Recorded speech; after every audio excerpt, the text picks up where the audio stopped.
Всем привет! Сегодня я расскажу вам один из черных дней моей строительной биографии. Фасад этот делался примерно 8-9 лет назад. Это было утепление минватой 100 мм, армирование и короед с покраской. Сегодня с вами попытаемся разобраться, как так случилось, почему так произошло, что фасад весь потрескался. О причинах я буду рассказывать на протяжении ролика. Кому интересно и у кого предстоит такая же работа, чтобы не наступить на мои грабли, смотрите видео до конца. Приятного просмотра. Трещины эти появились не сразу. Наверное, первая трещинка появилась через года два после того, как был сделан фасад. Ну и постепенно они расширялись, увеличилось их количество. В общем, то, что сейчас на видео, то и получилось в результате через 8 лет. Ходил я, наверное, года два вокруг да около этих трещин, так как это фасад моего дома. Ну и все-таки решил его исправить и переделать. Полностью снимать армирование у меня не было никакого желания. Я попробовал порасшивать эти трещины. В общем, я обнаружил, что в принципе армирование держится плохо только в пределах трещины. 10 сантиметров от трещины слабо держится, а дальше уже армирование как бы хорошо держится за утеплитель. Поэтому я решил полностью армирование не снимать, потому что это слишком большой кусок работы. Начал я с того, что хотя бы порасчищать все это то, что вздулось, и посмотреть, что там вообще под этим короедом находится. Короед в пределах трещины, конечно, не держался. Ну, вы видите на видео, да, то, что, допустим, только у основания трещины он плохо держится, а дальше уже короед как бы намертво держится за армирующий слой. Решил, что нужно как-то вырезать кусок армирования и посмотреть, что же там под ним находится. Также, ребята, я хочу вам напомнить, что я совсем недавно создал свой телеграм-канал, на котором я показываю некоторые обзоры инструментов. Также вы можете там приобрести этот инструмент. И к этому каналу привязана группа «Основы ремонта». Я думаю, и вам будет не лишним подписаться на мой канал в Телеграме. Пожалуйста, ссылочку я оставлю в описании и в закрепленном комментарии под этим видео. Не забываем при фасадных работах укрывать наши полы. У кого-то плитка там уложена, у меня просто бетон, но он такой шероховатый, поэтому тем более с него еще хуже будет все это ощущаться. Если клей будет падать, он въедается в бетон, и потом его будешь молоточком отюкивать. Поэтому, да и краска, и короед, все. Поэтому, ребята, я уже в других видео вам рассказывал, что при работе с фасадом берете просто самый дешевый рубероид, застилаете все вокруг и спокойно работаете. Потом этот рубероид смотали и выкинули на мусор. Вырезать армирование я сначала попробовал мультитулом. Как бы мне показалось, что он неплохо режет, сильно не пылит, ну и в целом, в принципе, одну полоску отрезал. Но дальше я, конечно, уже использовал болгарку. Да, она побольше пылит, но болгарка все-таки быстрее. Ставьте алмазный диск по бетону или там по керамограниту, неважно, они, в принципе, одинаково справятся с этой задачей. Так что мультитулом, конечно, это долго, болгаркой намного быстрее все это вырезается. Вырезал потихоньку, простукивал, продавливал рукой, чтобы почувствовать, как там армирование держится за минвату. Если армирование плохо держится, больше разрезал. Ну и в итоге вырезал, в принципе, все, что плохо держалось. Остальное армирование уже держалось за минвату очень хорошо. Пришлось, конечно, мне весь фасад пройти таким образом, очень внимательно посмотреть, где какие-то даже микротрещины. Обращал внимание, если есть микротрещина, ее пытался расшивать, продавливать пальцем. Если там все без подвижек, значит хорошо армирование держится. Такие места я оставлял, уже не трогал, не вырезал, не разрезал. Пока этот весь демонтаж делал, гонял всякие мысли в голове, вспоминал, что я делал, как я делал, что я, может быть, сделал не так. И, в принципе, пришел к такому выводу, ребята. Значит, смотрите, какая предыстория была. В то время, 8 лет назад, или 9, давайте буду называть 9 лет назад, потому что это реально давно было. Делали мы как-то большие объекты, то есть 18-этажки, там было где-то по 5, 7, 8 тысяч квадратных метров, то есть комплексы жилые. Мы занимались утеплением, я вам уже рассказывал, мои подписчики знают, старые подписчики, о том, что я много лет отработал на утеплении фасадов.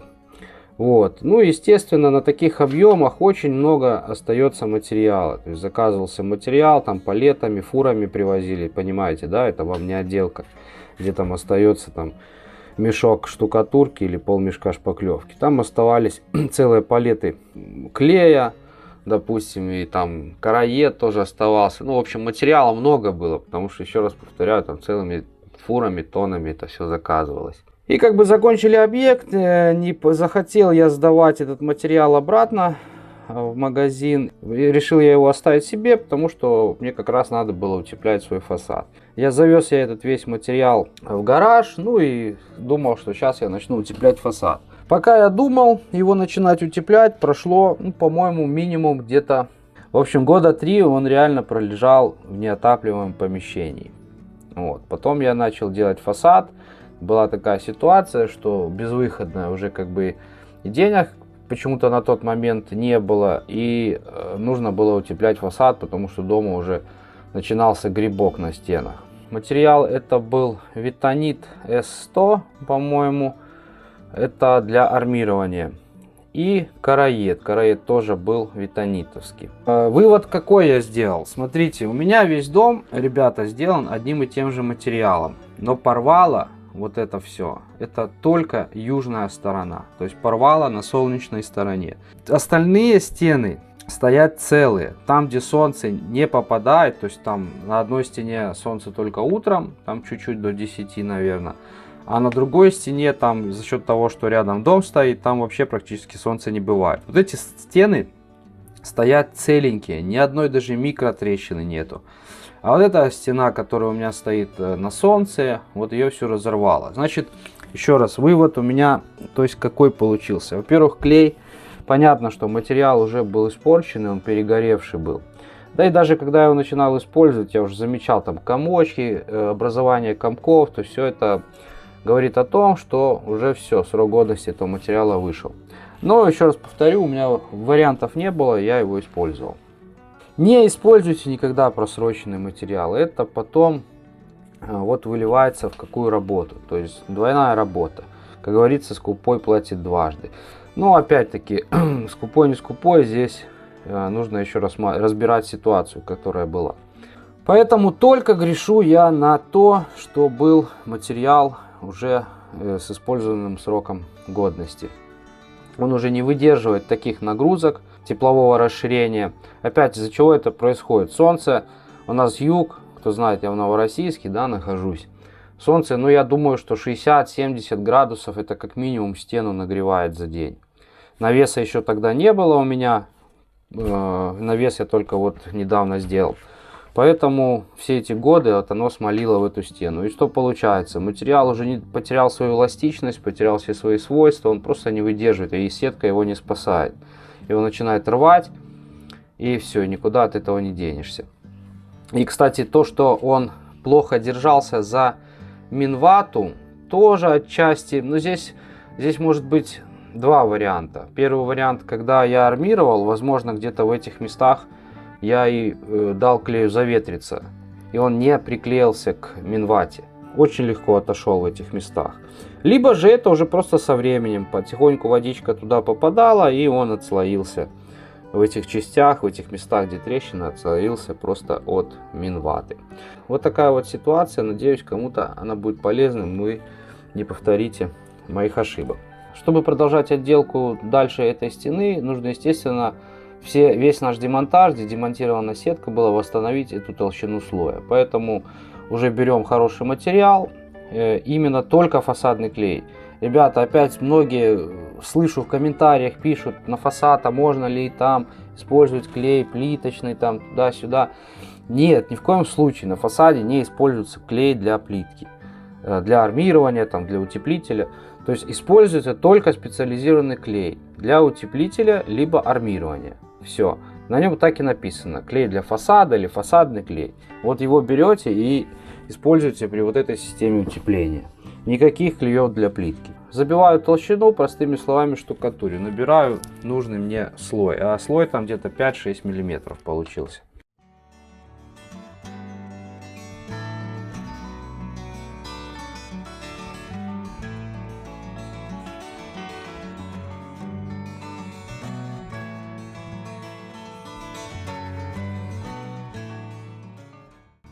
Где шпателем невозможно выровнять плоскость, там используется правило. Вот у меня одно место было, где много сетки оторвалось, большой кусок, где-то квадратный метр. Нанес на сдир клей, сделал контактный слой, дальше нанес необходимую толщину и все это стянул под правило. Так будет надежнее и ровнее.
Раз уже решил сделать капитальный ремонт фасада, заодно решил и провести сюда несколько розеток, освещение сделать потом красивое. Ну, в общем, розетки устанавливаются, как и в других моих видео я показывал. Без всяких шаблонов можно обойтись. Ну, кто этим, допустим, не занимается профессионально, это все лишнее. Можно подрозетники идеально ровно устанавливать, оси находить при помощи обыкновенного уровня. Можно взять самую дешевую коронку алмазную по керамики и вырезать эти подрозетники.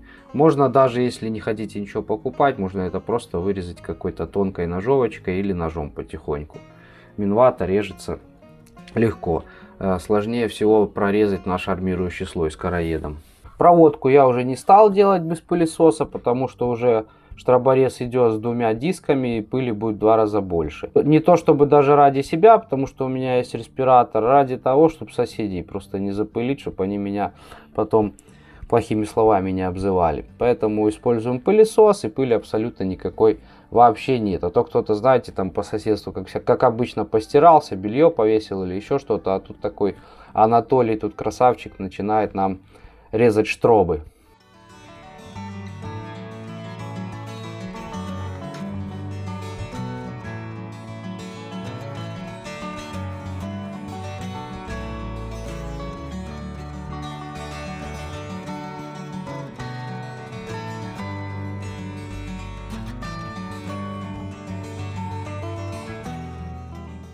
Штробу я заглублял не глубоко, чтобы не выбирать много минваты, то есть настроил штроборез, чтобы он резал на глубину 1 сантиметр. 1 сантиметр это у меня получается армирование где-то миллиметров 6.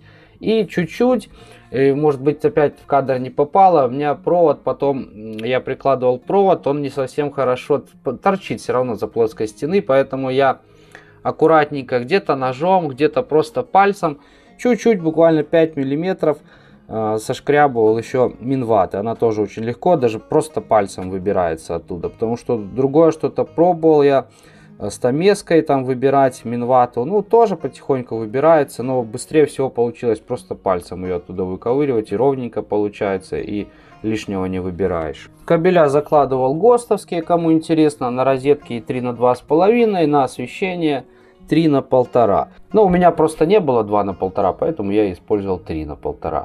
Некоторое время мне пришлось подумать, а как же все-таки закрепить этот провод. Кто знает, ВВГшный провод, он достаточно жесткий, и он как бы плохо себя ведет в таких местах, где его не за что закрепить. А в этой штробе крепиться не к чему. То есть вы туда ни клипсу не поставите, ни какой дюбель-хомут туда не поставите. Вот я нашел такой способ.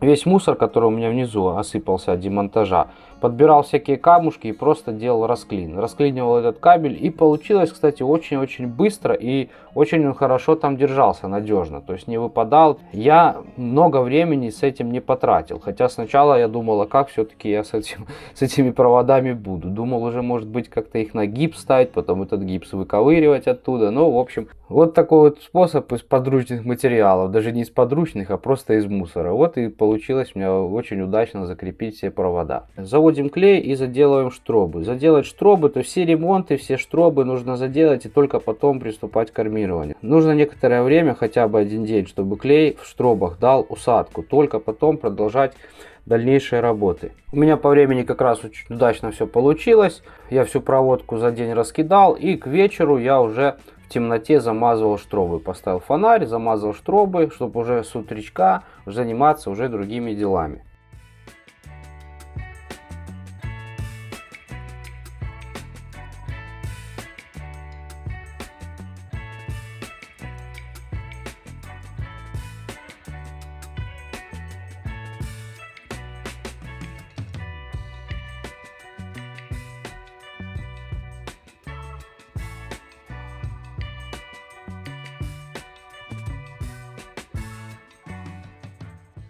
Вот, ребята, что и требовалось доказать. Что значит сеткой, что значит армирование фасада. Вот мой вчерашний ремонт. Смотрите, буквально сразу же на следующий день он уже дал трещину. Здесь сетки не было, здесь просто лежит штукатурный слой 5-6 мм толщиной. На 5 мм уже идет трещина. А если бы была сетка, трещины этой бы не было. Поэтому, ребята, запомните, во-первых, сетку нужно использовать не менее 165-160 грамм на метр квадратный, плотность сетки, фасадную 5 на 5 ячейка. Вот для чего делается армирование. Вот вам явный пример этого. Я вам просто специально это все показываю, чтобы вы понимали, что кто-то плохую сетку, если вы некачественную используете, это то же самое, что делать без сетки. У вас весь фасад будет на трещинах. Изначально я думал отремонтировать только штробы, ремонты все и начинать дальнейшую уже финишную отделку фасада. Но потом все-таки передумал и решил, что сначала я сделаю один слой, заремонтирую все штробы, то есть сетку заклею на штробы, а потом еще на весь фасад 100% поклею сетку, второй армирующий слой. Так, думаю, будет гораздо надежнее, потому что мне уже хватило одного раза. Это очень неприятно переделывать то, что ты уже как бы сделал. Армирование здесь достаточно простое, здесь не нужно ловить никакую толщину клеевого слоя, то есть здесь не нужно использовать гребенку. Я практически на сдир давал 1-2 толщину клея, и пока он не заветрился, очень быстро все это затягивал сеткой. Маленькие штробы, то есть от разреза, нужно закрывать сеткой хотя бы на 10 сантиметров в две стороны, то есть это уже получается 20 сантиметров. И если бы я такими маленькими кусочками делал штробы, которые рядом друг с другом находятся, то в принципе все равно получилось как будто бы цельный кусок, но только работы больше. Поэтому я решил, проще будет отрезать полоску сразу метровой ширины и затягивать сразу несколько штроб одной полосой сетки.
Если сейчас начинать армирование по вот этому ремонту, который вы видите у себя на экране, то хорошего ничего у вас с этого не выйдет. Потому что в ремонтных местах, там где уже есть клей.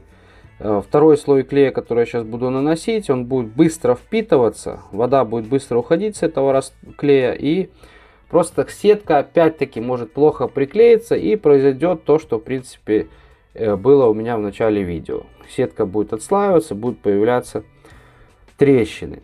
Чтобы клей быстро не впитывался в основание, нужно уравновесить впитываемость этого основания. Для этого нам понадобится грунтовка. Грунтовку сильно мощную использовать не надо, концентрированную. Если мы говорим о концентрате, допустим, каком-то, то его нужно разбавлять. Если написано 1 к 4, то мы разбавляем там 1 к 5, 1 к 6. То есть не мощный грунт делаем.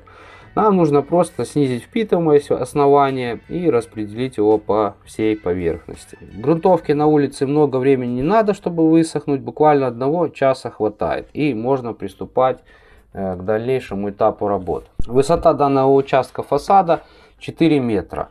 Армировать я буду один, но не хочу резать сетку поэтажно, хочу делать сплошной полосой от верха до низа. Поэтому, чтобы сетка нам не мешала, здесь маленький такой нюансик есть, маленький лайфхак. Берем гвозди длиной 150-200 мм, забиваем его в фасад, размечаем, где примерно у нас полоса будет идти. И когда у нас потихоньку сетка спускается вниз, она ложится как раз на наши гвозди и не падает вниз. Когда мы перейдем вниз, нам все равно ее придется сматывать, где-то ее там фиксировать, поэтому это делается сразу. Чтобы вы быстренько спустились и начали работать сразу снизу. Ничего не ждать, не отвлекаться от основной работы. Кстати, кто бы что ни думал про армирование, насколько оно крепкое и мощное покрытие получается, армирование, короед, покраска. Но на самом деле я сначала в одном месте пробил рукой гвоздем просто стену, а дальше у меня уже не получалось. И уже как бы больно было руке долбить. Поэтому дальше я пробивал фасад уже при помощи молотка.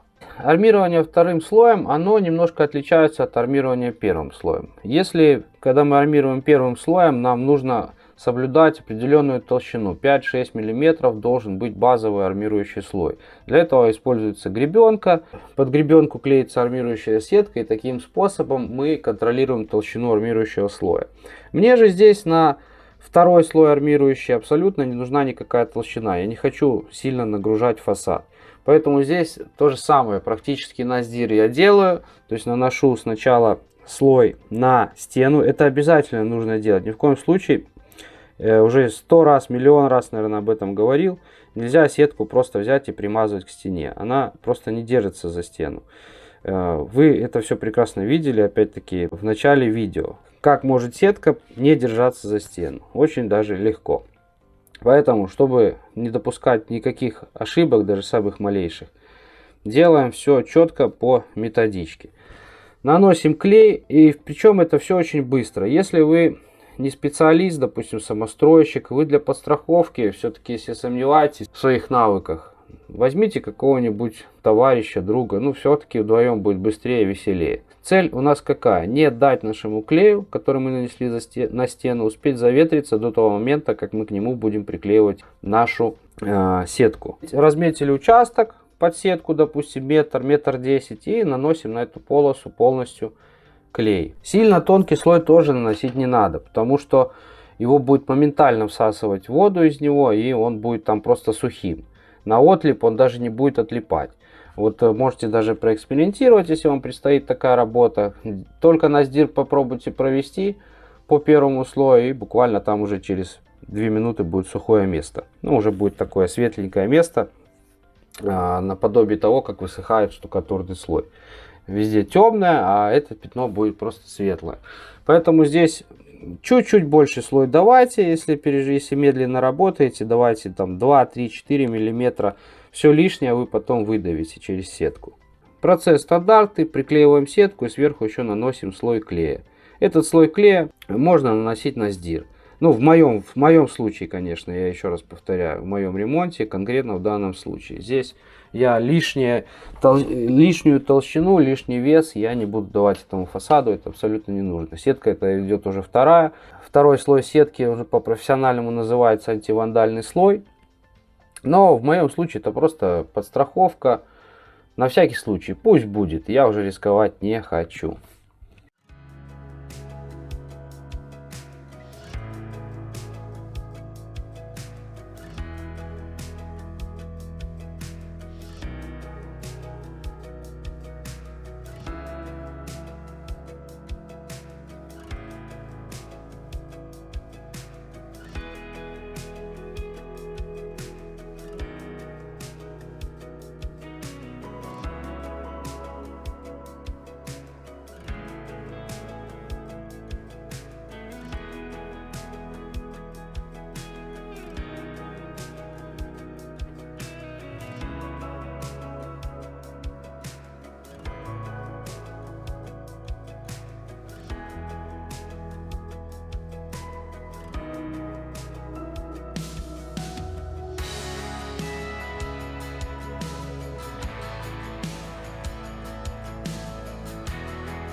Процесс этот достаточно увлекательный, но, честно говоря, очень тяжелый, если вы работаете тем более один.